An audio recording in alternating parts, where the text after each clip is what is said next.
Today's webinar, Staff Wellness, Why It Matters and What Can Be Done. We're very excited to have everybody here. We have two wonderful speakers today, Christy Cox from Healthy Schools Campaign and Tara DiClemente from CPS Office of Student Health and Wellness.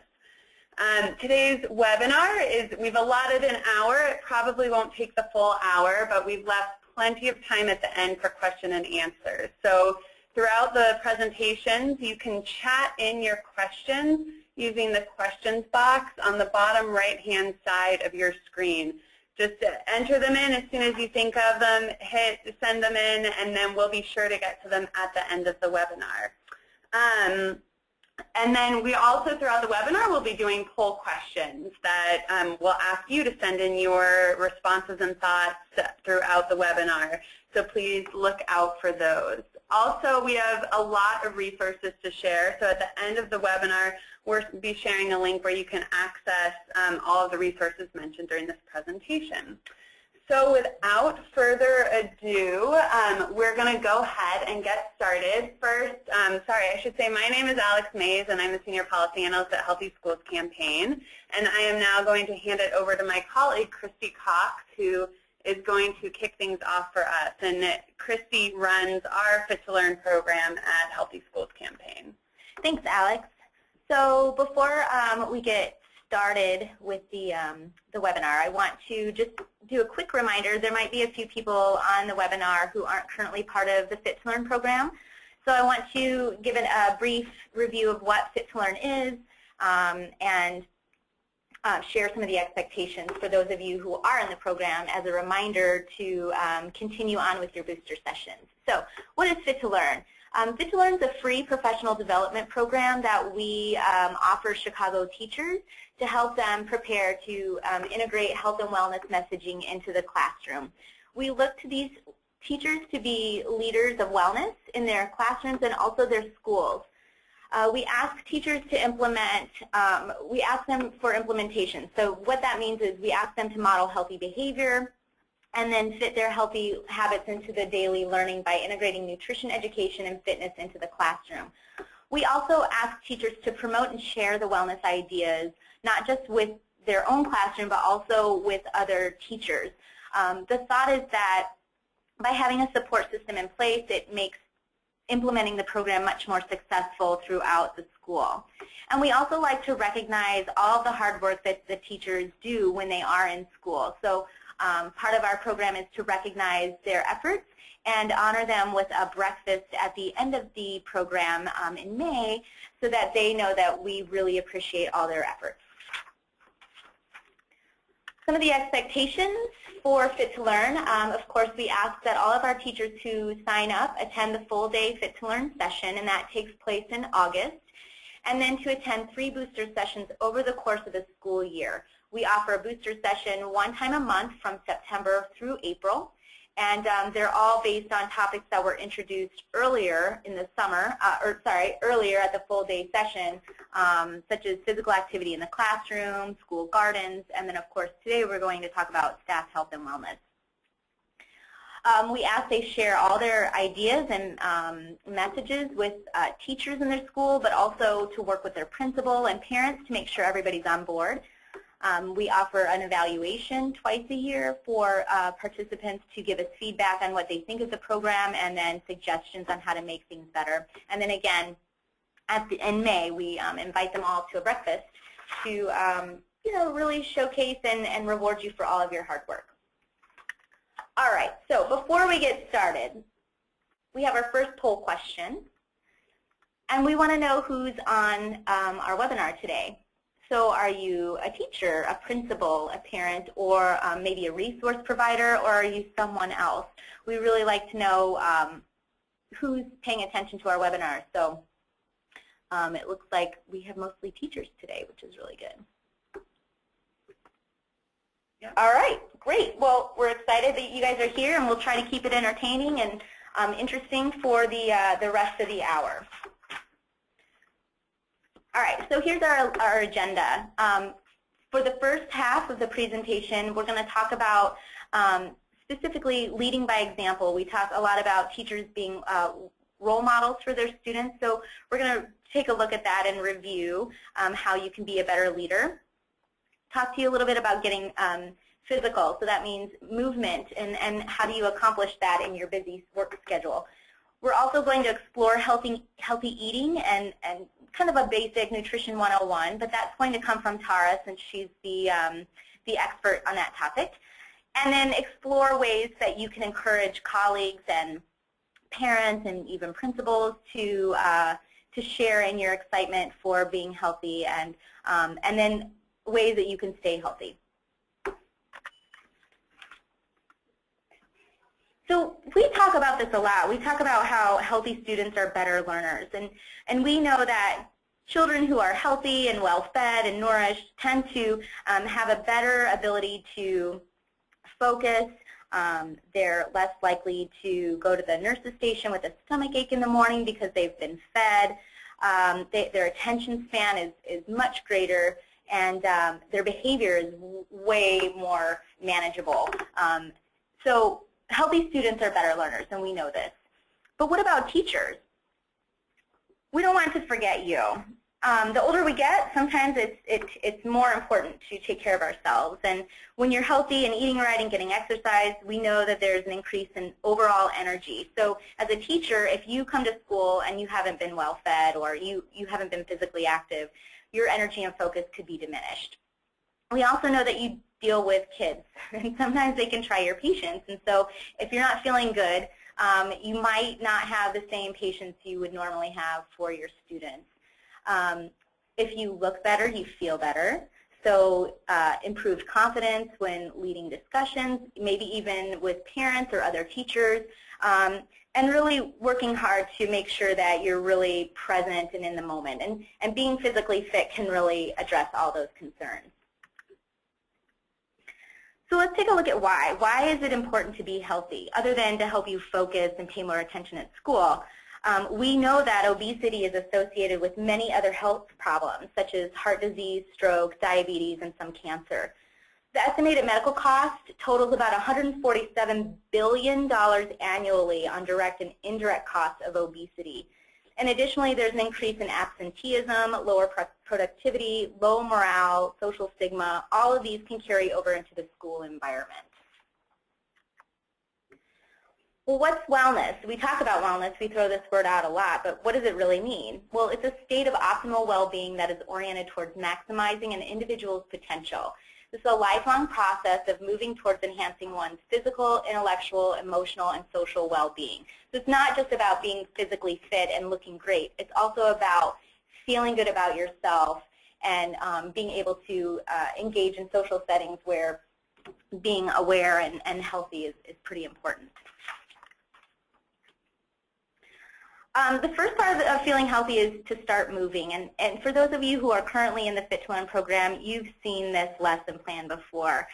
This lesson plan is something we use pretty regularly in the classroom. It's a simple strategy to get kids up and moving, and it could take as little as 3 minutes, or it could take up to 20 minutes, depending on how you present this activity. Through Fit to Learn, we encourage teachers to get their students up and moving. We know physical movement in the classroom is easy to do. It just takes a couple minutes of the day, and it can be really easily incorporated into your core subjects. And this is one of the, again, this is one of the lessons we offer that includes physical activity in the classroom. By incorporating physical activity daily, your classroom will not only get your students, this will not only get your students out of their seats, but it also will get you moving as well. So just a few minutes of movement can make a huge difference in your ability to focus in the classroom. 10 minutes of movement throughout the day is great, but it might not be enough for you as an adult. It's recommended that as adults we get 60 minutes of physical activity every day, and that can be a challenge. So really looking towards gym memberships where teachers are offered reductions in the membership cost is pretty common throughout the city of Chicago and probably all over the country. And that's a simple way that you can get moving. But there's also other things you can do that don't cost you anything. Creating a walking group or a running group and meeting in the morning or after school in the gym is one way to stay active. If your school has a weight room, maybe asking the PE instructor or the principal for some special time just for teachers. Zumba is a hot topic. People love Zumba, and there's lots of Zumba instructors who are eager to share their love of Zumba, and getting them to donate some time in the class at your school is a suggestion. You could try to enlist others to participate in your physical movement as well. We also have an amazing resource in Chicago. We've got over 65,000 acres of forest preserve in Cook County, and that's a great place to go outside and hike, run. Sledding is really popular right now, so if you're not into running and hiking, sledding's a good option. So some really simple techniques to get you up and moving that won't necessarily cost you any money. All right, so we don't want you to do this alone. We know that studies show that enlisting the help of a friend or a colleague is key to helping keeping you on track and active and moving towards your goal of staying healthy and fit. But how do you get colleagues involved? How do you get other people to buy into this whole idea of health and wellness? Well, the first thing we suggest is that you survey the staff. See if there's an interest at all in starting a group and working out together and staying fit. We want to make sure that staff have the buy-in. So by ensuring that you're addressing what their questions or concerns are will more likely enable you to have success when you're creating these groups. Enlist the help of others. So if you have a wellness team, maybe look to that wellness team to see if they're interested in participating in as well. Or if you don't have a wellness team, establish one. And we'll talk about that in a little bit. You can develop an idea and then work with your wellness team to create strategies based on the needs and wants from your survey, and then get started. And we're going to share some resources with you that you can share with your staff to help keep them motivated, such as creating contests like Biggest Loser contest, that kind of thing. And we'll talk about that in a little bit more detail shortly. So what do you think? It's a survey. You want to ask your colleagues what their thoughts are. Let's explore this a little bit more. So let's take the next slide. This is an example of a survey we've created for all of you to use. You don't have to reinvent the wheel. We've done it for you. And this is a resource that we're going to share with you later on. There's several pages in the survey, and it really helps when trying to decide what the best program is to establish in your school. Some of the questions are going to focus on personal, physical, and mental health, stress management, financial planning, parenting skills. Remember, wellness encompasses more than just physical health. It also includes health of the mind, social, and family health. All of these topics affect how we feel on a daily basis. Surveying the staff will help get their buy-in. It makes it more likely that you will have a greater participation rate in your school wellness. And again, enlist the help of your wellness champion. All right, so here's a poll question. Who has a wellness champion at their school? Or who knows what a wellness champion is? That's actually not the question. I'm going to talk about a wellness champion in a minute, but who has wellness champions at their school? So far it looks like nobody has a wellness champion. Oh, psych, I'm just kidding. So it looks like we have some that have wellness champions. Maybe you have wellness champions who aren't quite as active, or you have no idea if you have a wellness champion in your school. So let's talk about this really quick. This is going to be your best friend when trying to establish a wellness program at your school. So a wellness champion is someone who's an active member of your school community. It could be a teacher, a nurse, a parent, school partner, lunchroom manager. It doesn't necessarily have to be you. You don't have to be the wellness champion. It's great if you are, but there are other people who can take that role on. And they're committed to creating a healthier school environment for all of our students, but also for all the staff in the school as well. They lead the school's efforts to increase healthy eating and physical activity for students during the school day. We love our wellness champions. There's also wellness teams, and so the wellness team is pretty important. We encourage principals to be part of this wellness team so that when directives are presented by people who are involved in the wellness team, it's more likely that other teachers and staff in the school will follow suit. So keep in mind when establishing a wellness team, we want people like principals, parents, nurses, a couple students. I mean, they definitely should have a voice in some of the changes that might happen at the school. And don't forget about the dining manager or other staff members in your school. Okay. So next you want to develop your idea and roll with it. So you surveyed your staff, you've established help from the wellness team. This is the next step. It's time to realize your idea and get moving.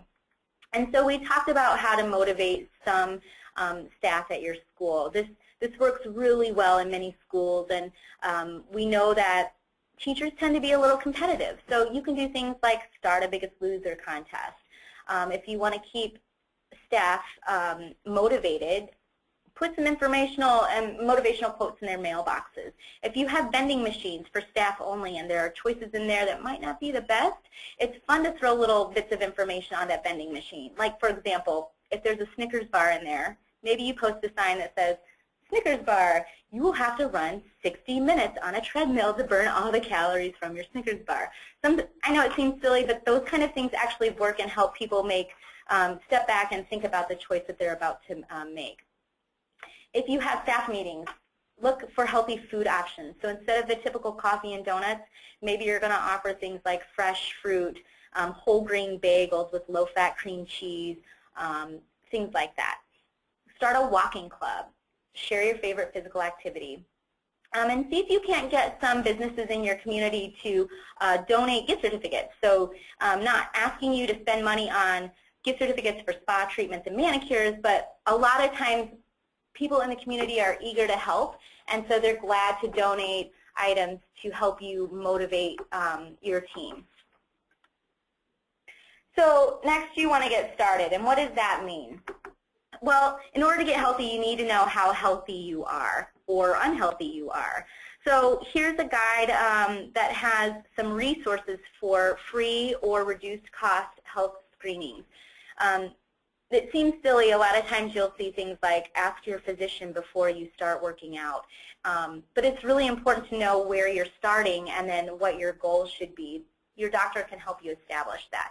So CVS has a really great program going on this weekend where you can go get a free health screening and then learn more information about the Get Covered Illinois program. Sam's Club, every second Saturday of each month through October, is offering free health screenings, and the topics change. So one month it might be men's health, another month it might be women's health. Just go to their website, and I also will have that information for you later on to access, where you can go to their website and check out everything that they have to offer. St. Xavier University, every year they offer a free health fair, and that happens on March 20th. And then lastly, we have the American Diabetes Association offering a spring expo. The expo is actually free, and then they do lots of health screenings there as well. So take advantage of some of these amazing opportunities. Health and wellness resources. This seems like a no-brainer, but a lot of people aren't aware that there's amazing opportunities in all over for easy access to gym membership. So the YMCA is a great place to start. They have everything from swimming and running and gyms, and I mean, they run the gambit as far as physical activity goes. Cardinal Fitness, Planet Fitness, and CrossFit are all great ways to stay fit and healthy. If you're not a CrossFit person because that might be too intense, look at a place like Planet Fitness where it's really low-key, they've got lots of great equipment, and memberships are really inexpensive. Additionally, I know a lot of CrossFit gyms that love to offer discounts to city employees. So police, firemen, and teachers, they definitely are a hot commodity at these gyms, and they're eager to offer some discounts to get you guys in the door.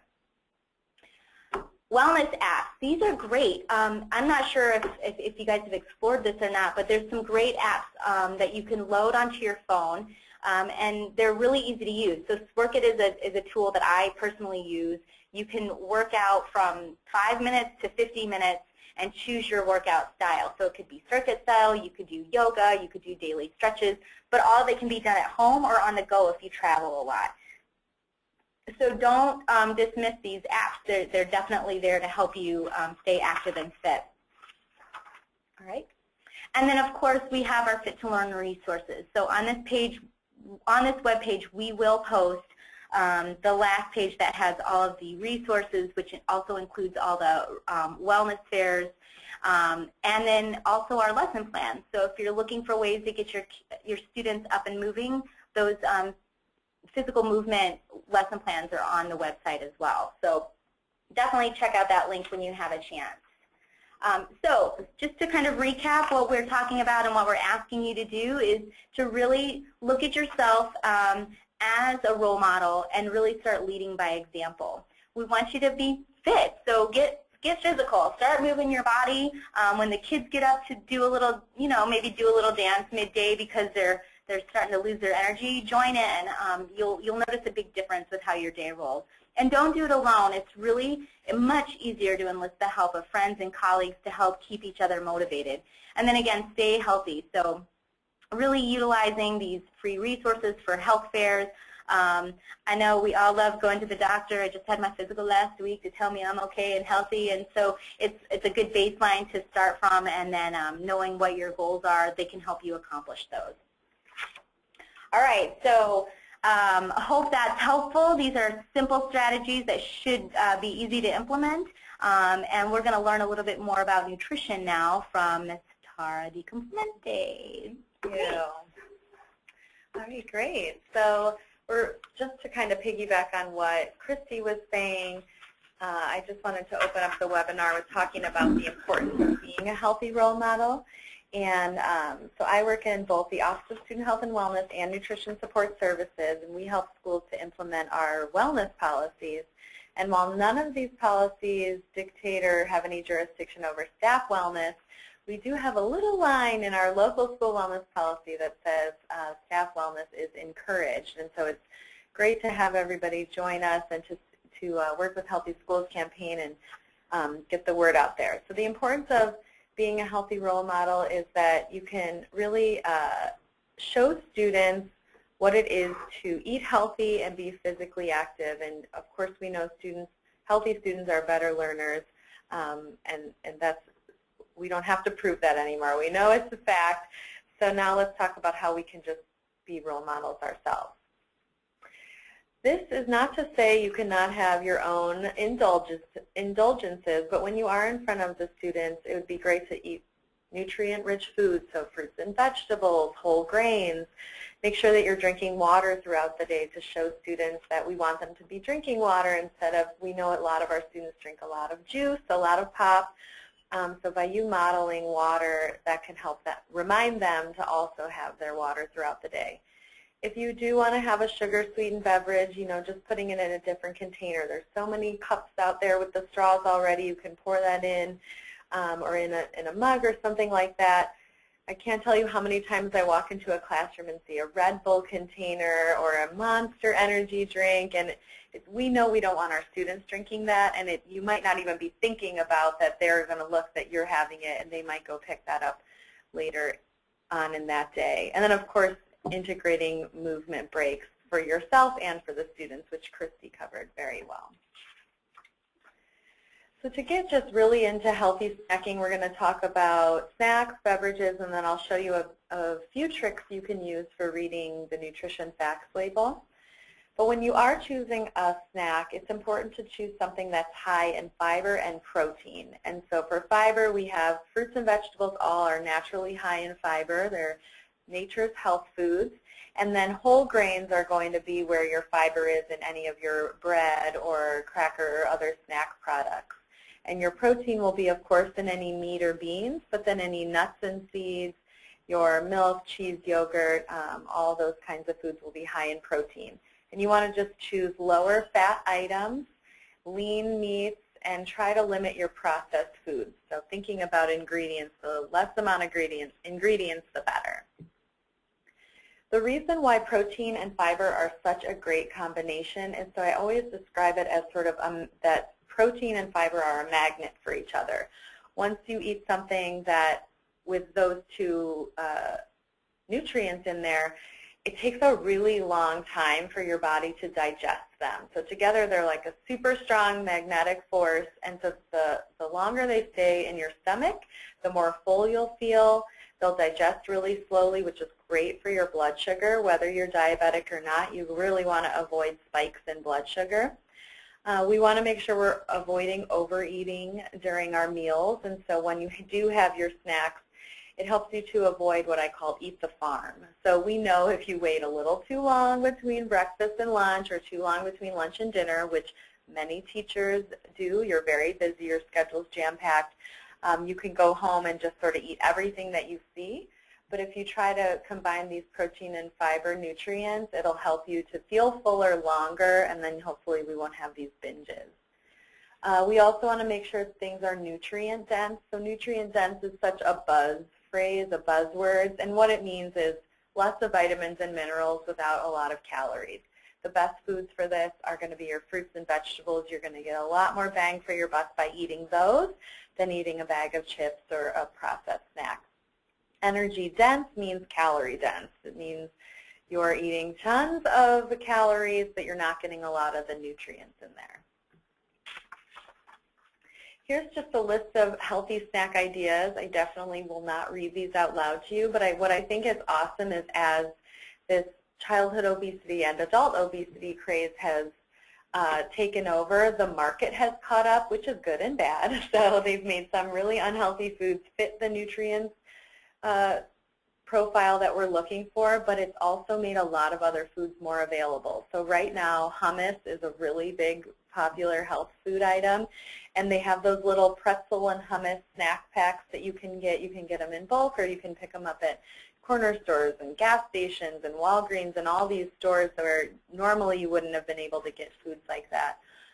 You can always grab hard-boiled eggs, string cheese, any nut butter. So if peanut butter doesn't agree with you, there's sunflower butter. There's even soy nut butter at this point in time. So these are just some good snacks. They're easy to pack up and have in little containers and keep with you throughout the day. As far as beverages, so there's really only 2 drinks that your body needs to stay healthy, and that would be milk and water. And there's even a lot of studies coming out now about milk. So I'm going to a conference in a few months. I'll get back to you on that. But for now, a lot of studies do show the benefits of having milk or a milk alternative, so a soy milk or almond milk, because we do need calcium for strong teeth and bones. And it's recommended you have 3 servings of dairy a day. So if you love milk, that would be 3 glasses a day. But if you're not a milk fan, your cheese and yogurt will get you that calcium, and then you can stick just to the water. Water, of course, we know is important. My favorite thing is, around the beginning of the new year, all of the resolution propaganda that comes out. And I just saw something with a woman who showed she never drank water, and then she took 30 days to drink enough water every day, and she looked younger. Her skin was brighter and better. And, hey, if that's true, great. But as much propaganda is out there, I'll take it if it's for water. So you want to make sure you're having your water throughout the day.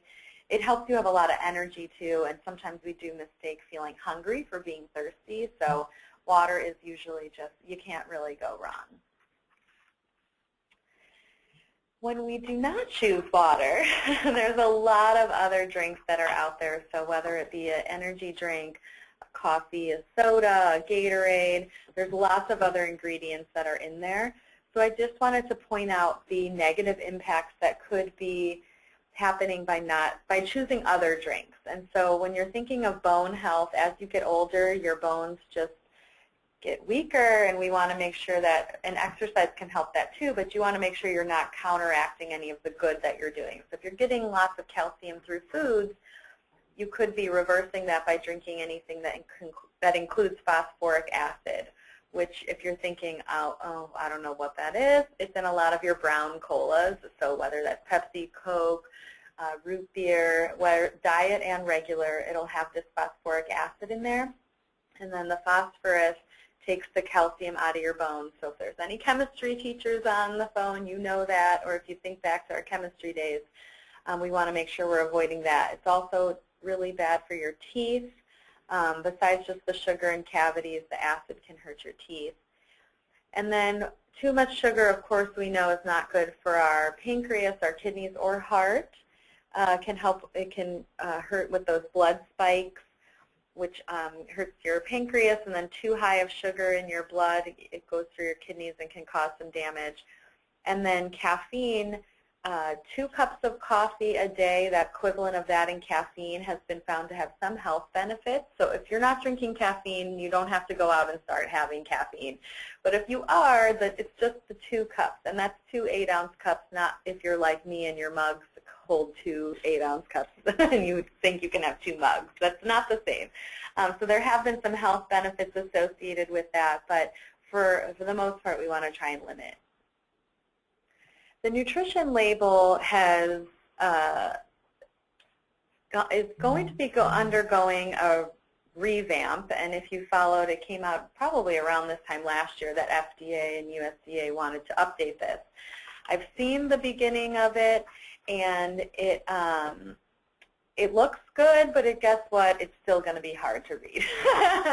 The good part is they're going to take some of the guessing work out of it, but you are still going to have to do a little bit of mental math unless you're eating the exact portion or the whole container, which there's going to be plenty of foods that you're going to want to eat in between there. But it really is going to be your best way to figure out if it's a food that you should be having. So I'm going to try to break down just some of the aspects to make it a little simpler. So the first thing you really want to look at is the serving size, and that's because, like I said, a lot of things will have a serving, like a candy bar, a king-size candy bar is 2 servings. Well, I don't really know anyone who cuts a king-size candy bar in half and saves half of it for the next day. So you do want to look at the serving size to figure out how much you plan on eating, so you know when you're looking at the label, do you have to do any of this math to figure it out. And then the calories, that you want to look at total calories. Calories from fat we'll get to, it's important to note. However, we do need some fat in our diet. So it's not to say, oh, this is high in fat, I shouldn't eat it. If you're eating peanut butter, it's going to be high in fat, but it's going to be good kinds of fat. So you want to make sure you're not just saying, oh, move on, too high in fat. So you're going to start with those 2 things. Next, you will move down to the fats. And so this is the slide that shows the nutrients you'd like to limit. Saturated fat is the fat that's going to clog your arteries or cause you any heart disease or heart troubles. And that's going to be your solid fats and come from animal products. So whether that be meat, butter, cheese, anything coming from an animal, eggs, it's going to have saturated fat. It's not to say you can't use saturated fat in your diet. It's going to be in even those natural health foods like an egg or a dairy. But you do want to make sure you're watching how much of it you're eating. Unsaturated fat is the opposite. It's going to be liquid. That'll be your oils and then any of your plants. So peanuts, walnuts, almonds, all of those. And those really have been shown, and fish has this as well, just to confuse you about saturated fat being from animals. And that'll be heart healthy. It really does protect your heart. And so give a good balance of these 2 fats. You do, of course, want more unsaturated fat than saturated, but just to be aware of that. And then trans fat is really one of the only nutrients that I do try to say, try to get none. You really do, if you can avoid trans fat, which you can because it's in only processed foods, you want to try to not have any of this. The problem is it does exactly what you don't want it to do. It doesn't just raise your bad cholesterol, it lowers your good cholesterol as well. Your good cholesterol is going to be increased by exercise. So if you're doing really great in exercising but eating a ton of trans fat, it's not really going to have those benefits that you want it to. And then, of course, sodium. Sodium is always going to be a hot topic because we just eat way too much of it in the U.S. It's in everything we eat. Even if you are the healthiest, cleanest eater, you are having sodium in your diet. And so the ways you can, so these are the recommendations. You can see a large amount of the population is recommended for the lower amount of sodium. And so find your category or wherever you're in there. And these days, almost everybody is impacted by someone in their family having high blood pressure. So we all could use to be under the 2,300 milligrams no matter what. But to give you a perspective, 1 teaspoon of salt is 2,300 milligrams. So you can see how you don't really get a lot of leeway here. And foods that are going to be high in sodium are going to be your snack foods, any of your canned foods. So I love canned beans because I don't have the patience to take dry beans and soak them overnight, or I forget. I maybe am not great at planning meals all the time. So I'm going to be getting sodium in there. The same with soups. It's cold outside. We love our soup. You're going to just be getting tons of sodium in there. And do be careful, especially with reading the label. For a while, I was going with the low sodium soups.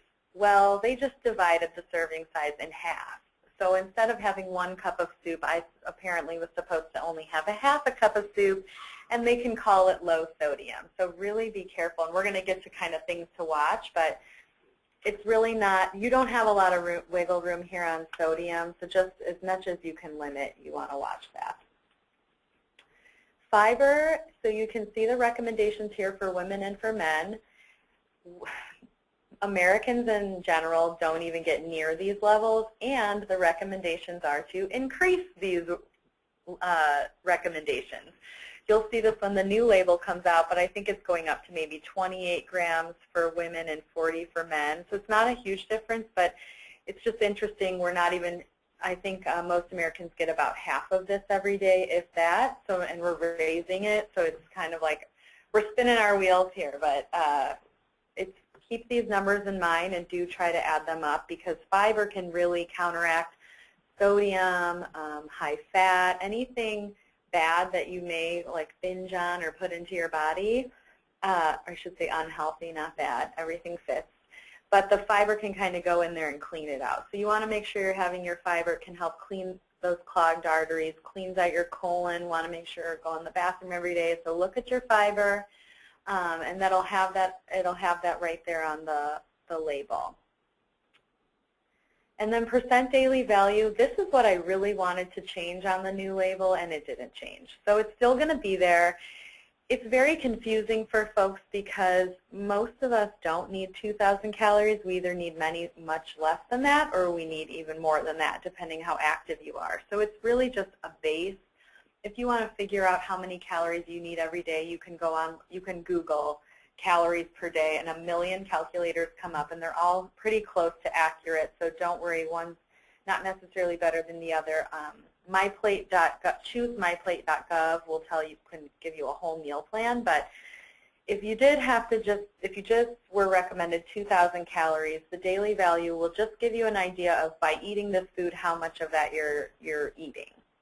If you need less calories than that, then you're going to want to imagine the daily value increase. If you need more than that, it'll be less. So it's not a perfect guide, but it's a good place to start, and that will still be on the label. They did talk about perhaps having 2 values, maybe one for 1,500 and one for 2,000. Only time will tell, but it's a good place to kind of look if you don't feel like doing a lot of mental math. The ingredient list, so I almost would prefer you start reading the ingredient list first once you get to serving size and calories, then if you don't want to bother with anything else, start reading the ingredient list. And really it's because the first ingredient is going to show you what is the most prevalent ingredient in that food. So if you're eating bread, you want whole wheat to be the first thing that's listed. If you're having a whole wheat bread, but the first ingredient is water, it's probably not whole wheat. It's been cut with something, or it's just not going to be as substantial. So you want to look at things like that. Applesauce, the first ingredient, we want it to be apples, not sugar. So you want to look at in that case and see what's the top ingredient. And then you also want to really consider how many ingredients there are. My favorite ice cream, Haagen-Dazs 5, they discontinued, but it was only 5 ingredients, so I didn't feel so bad because I thought I could even make this. It was cream and eggs and sugar and things that should be in ice cream, right? So I always think of it that way. If I'm going to buy a food, if I was making this at home, what should be in it? If there's 100 ingredients and I name that it should have flour, water, egg, and butter, that's probably not a food I should put in my body. So it's not a perfect rule, but it's a general rule. just to kind of start thinking about it. And if you can't pronounce a lot of them, maybe skip that food as well. I did want to get into percent fat because this is sort of one of the easiest ways to figure out is this a food that you should have or not. And this is a good exercise you could do with your students. You are definitely not a stranger to these flaming hot Cheetos up here. I know if you're in a school, you see these every day, many times. But a great thing to get the point across to your students is figuring out the percentage of fat of a food.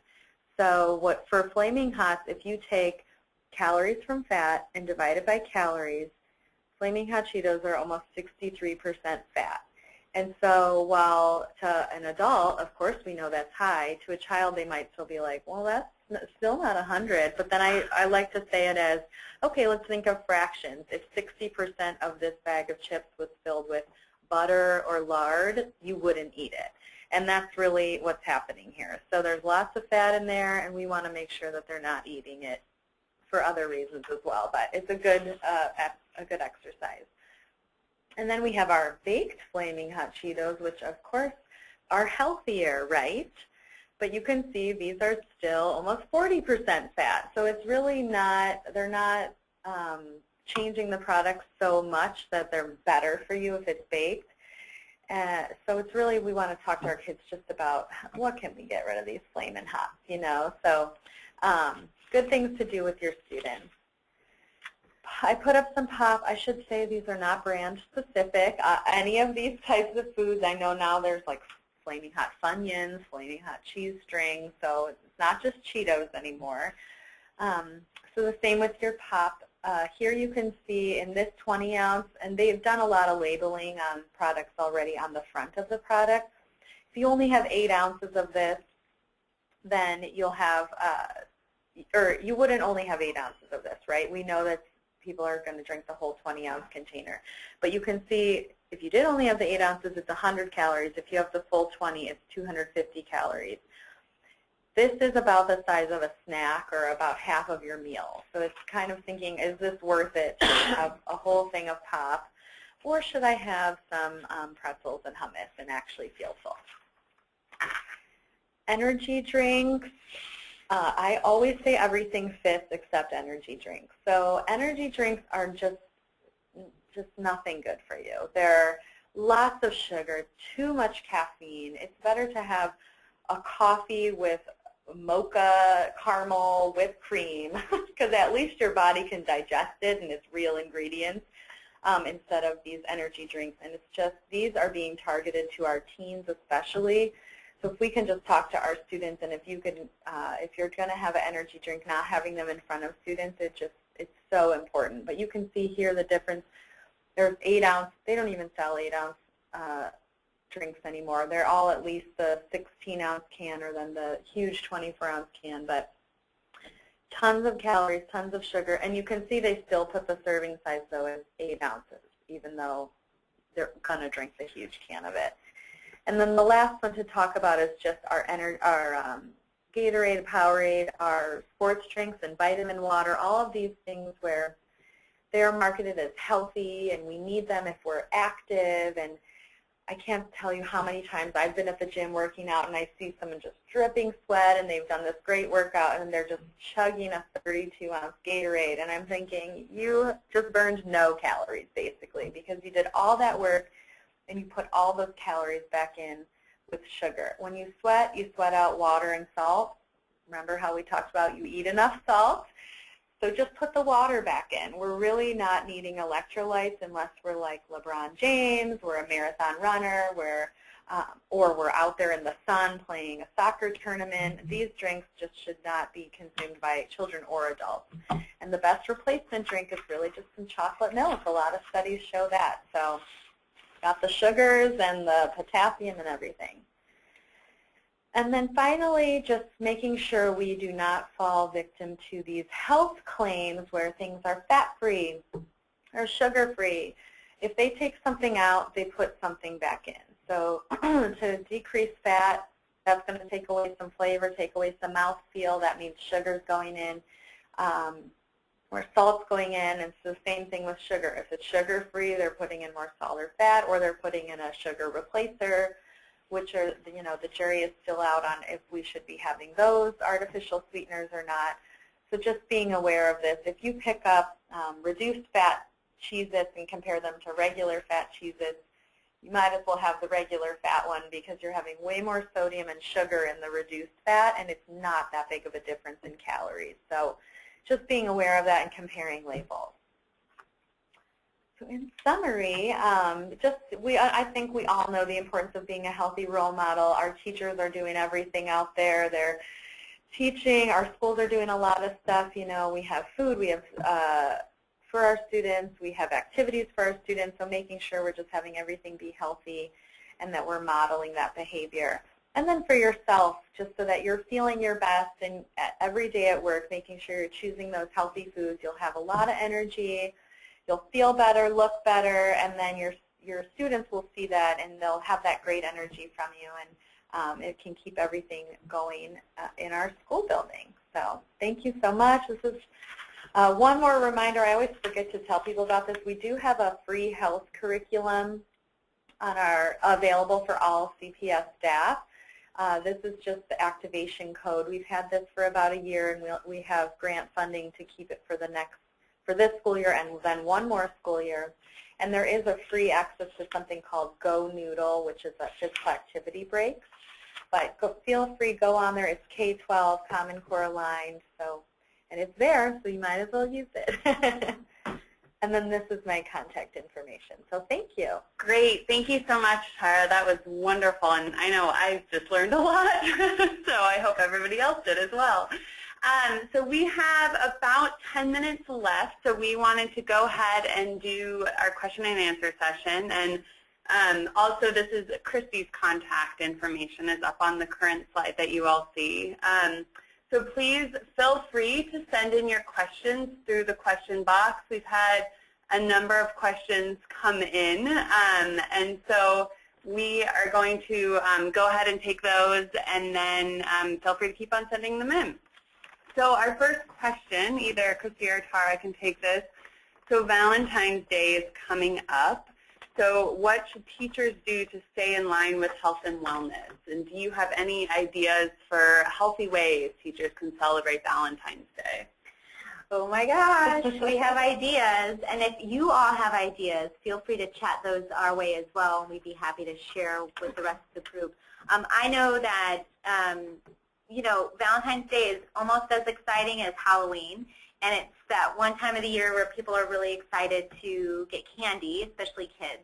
And so some suggestions we've heard from other teachers is to offer, instead of offering candy, to look for your red fruits and vegetables and just to focus on those. So maybe offer strawberries and grape tomatoes or red bell pepper. These might also be fruits and vegetables that kids aren't normally exposed to. And so it's a fun way to still celebrate Valentine's Day, but in a healthier way. Tara, I don't know if you have another. Yeah, so we're always getting great ideas from schools and teachers, and I hadn't heard that red one, so I'm going to steal that. Yeah. But I think a big thing is, of course, we still can do like the passing of Valentines or things, but discouraging students from bringing in candy and really encouraging them to either think about something actually nice to write to each of their classmates instead of just signing. So taking that extra effort of not the candy, but maybe an extra thought, or just doing other fun games of like heart health and talking about things like that, so that we always have jump rope for heart around in the Heart Health Month of February. So just thinking of ways that we can focus on fun and not just food. But I like that red one. Yeah. Sorry. Great. Thank you so much. Those are great answers. So what the next question is, we're going to move right along. What do we do when parents want to bring in treats for a celebration? So what are some ways that we can kindly tell parents or maintain the healthy classroom that I know everybody's working so hard to create? We have had a lot of schools be really proactive about this, and so I'm thinking specifically of an elementary school I've worked with who did a robocall last year before Valentine's Day to say, as a reminder, please do not send candy. We are a healthy U.S. certified school. Please just send the Valentines, and we're going to be doing our own activities. So we've had schools do that and be really proactive, get an email out or a newsletter, a robocall, things like that. When the treats do show up, or if a parent really does want to bring the treat, we just explain what the policy is, and then we bring up other non-food items. So how many students out there lose their pens and pencils, or need a folder, need a new notebook, and these are things that can be super inexpensive if you go to the dollar store or even office supply stores. So bringing in stickers or pencils with erasers, something fun like that. And then we've even had schools who make the day specifically for birthdays, whether there's a birthday hat or a sash or saying things over the announcement to recognize the student instead of having them bring in a treat. And it actually is even more special because then the whole building knows that it's the student's birthday or it's a time to celebrate, not just the classroom. Tara, I know that there are parents who are really excited to share food in the classroom for celebrations. Can you talk a little bit about that menu option that's now available through Aramark? Yes.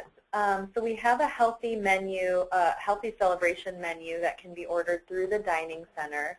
It is available. It's on the CPS Google Drive, so you can search, I think, just healthy celebration menu, and then anyone can access it. There's fruit tray, veggie tray, a cheese tray, and then there's some a la carte items, so granola bars and water and pieces of fruit. And the parent or school can actually just place this order. There's a phone number on the sheet. And the items will be delivered to the school that day, and it can even be brought to the classroom. And it's really a great way. It takes off the pressure of going to the store, getting everything yourself, and it also is just a good way to avoid these pitfalls of where we want to have cakes and things like that. So yeah, that's available, and that can be for individual or classroom celebrations. And then we also have the opportunity, if a school is looking for a special menu for an activity, so let's say on Valentine's Day, maybe they really want to order pizzas for the classrooms. Well, instead of ordering your own pizzas, we can switch the menu so that that day is pizza on the menu. And that way, it's still pizza, it still is a celebration, and that's something really easy we can do for schools. We usually have all the food there with a few days in advance, and we can order things special as well. So we like to let schools know that, then save your money as well. You know, don't go out and buy a pizza if we can do pizza and make something fun, and then you can spend your money on something else. That's a great idea. Great. That's, yeah, really wonderful information. I also wanted to just remind everybody on the webinar, so we are going to be recording this webinar, and then we will be sharing a link to that recording and the slides from today with everybody, so you will have access to that. So next question, are gluten-free foods more healthy than other foods? I know, Chris has personal experience. So I am sadly gluten-free, not by choice, and I can tell you that I really take eating seriously. I make a menu every week for my family, and I cook almost 100% of our meals every week, and I feel like it's a trap. Like, you think, oh, gluten-free, it must be more healthy, but actually 9 out of 10 times they're way more processed or just as processed as any other processed item. So don't be tricked by this whole gluten-free trend. I laugh when I think about my mom, who recently went gluten-free because of some health issues, and we talked about it. I was like, oh, Mom, it's great. You know, you feel much better, you look better, you might lose a little weight. Some people lose weight when they eat gluten-free, and she shows up regularly at my house with gluten-free cookies and gluten-free, anything, chips, anything that is processed, she's all about it. And so it's definitely not more healthy. I would say that if you're interested in going gluten-free and you want to stay healthy, just avoid those pitfalls of the processed foods. Like, just avoid them. Again, I know it's kind of crazy to think about, but really cooking your meals from scratch tends to be the best way to address that issue. And so if you can make time in your life to, cook, that it makes it much easier, but definitely not more healthy. I'm sure you know that. Yeah, and even to piggyback on that, I feel like a lot of, since it does seem like a craze where it is, this is the thing now to be gluten-free, and then people say, oh, I lost all this weight, and really they're eating quinoa, and they're like eating all these great whole grains that are not processed, and to your point, I mean, it's easier to lose weight when you're not eating junk food, which a lot of people eliminate and then attribute it to being gluten-free. But if you have to be gluten-free for health, absolutely, you will feel a lot better. But don't think you have to go gluten-free to be healthier. So, right. Yeah, it's the thing now. Great. So yeah, I think we'll take one more question. So we have somebody that wanted to know specifically about green tea and health benefits. So yeah, or maybe talk about tea in general and different types of alternatives. Yeah, I am a huge fan of tea. Tons of antioxidants. Coffee has lots of antioxidants too, but tea is great to not have the caffeine. So if you're anything like me, there's a definite time where I should stop having caffeine or else I would be up all night. But for the benefits of green tea and just a lot of teas, but especially the lighter varieties, has been documented many, many times over. It's been shown to be good for digestion, good for cancer prevention, good for heart health, and so it really has those protective factors, sort of like your healthier fats. And I really like to have a glass of tea, and I do have the lighter, like a green tea or something like that, a white tea in the afternoon. I do feel like it helps with digestion. I don't know what it is in there. I mean, it's mostly antioxidants and then, of course, water, but it really helps with just like moving everything along and feeling good, and great for this season when people are getting sick. It cannot hurt you to have anything like that. So there are some things out there about taking maybe a green tea supplement, or drinking the tea is going to be fine. A supplement is going to be water soluble, which means you'll digest it and it'll pass, and it won't stay in your body any longer than having tea. So yeah. Great. Thank you. And we have another question that just came in wanting to know specifically about the health benefits of black currant juice, which I don't know if you know anything about that. And if not, maybe we can look it up and get some more information. Yeah, I don't know specifically, but definitely can look it up. But I'm sure a lot of the juices, as long as you're choosing like not something with lots of sugar, and if the first ingredient is the food itself or the juice from the fruit, it's going to have the same kind of antioxidants. But yeah, I haven't heard anything specifically with blackcurrant, but I can look it up. Great.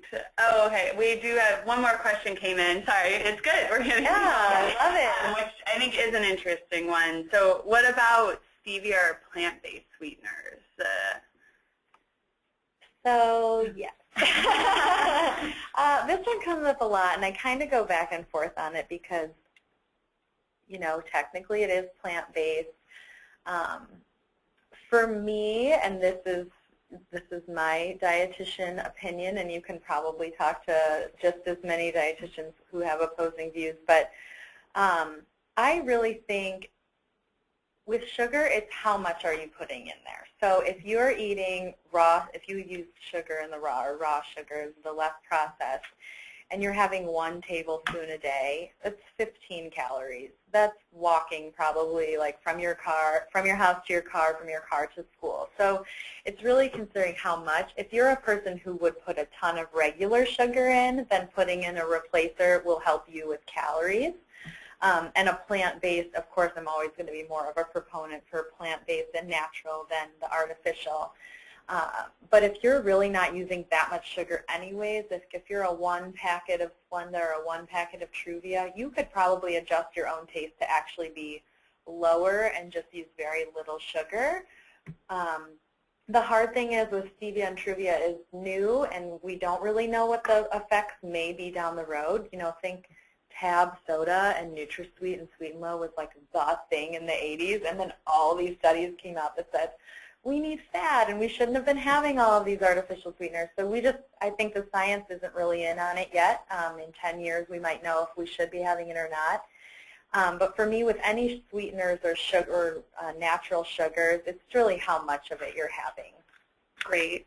Well, thank you so much. Thank you to Tara and Christy for speaking today, and thank you to everybody who took the time to join us this afternoon.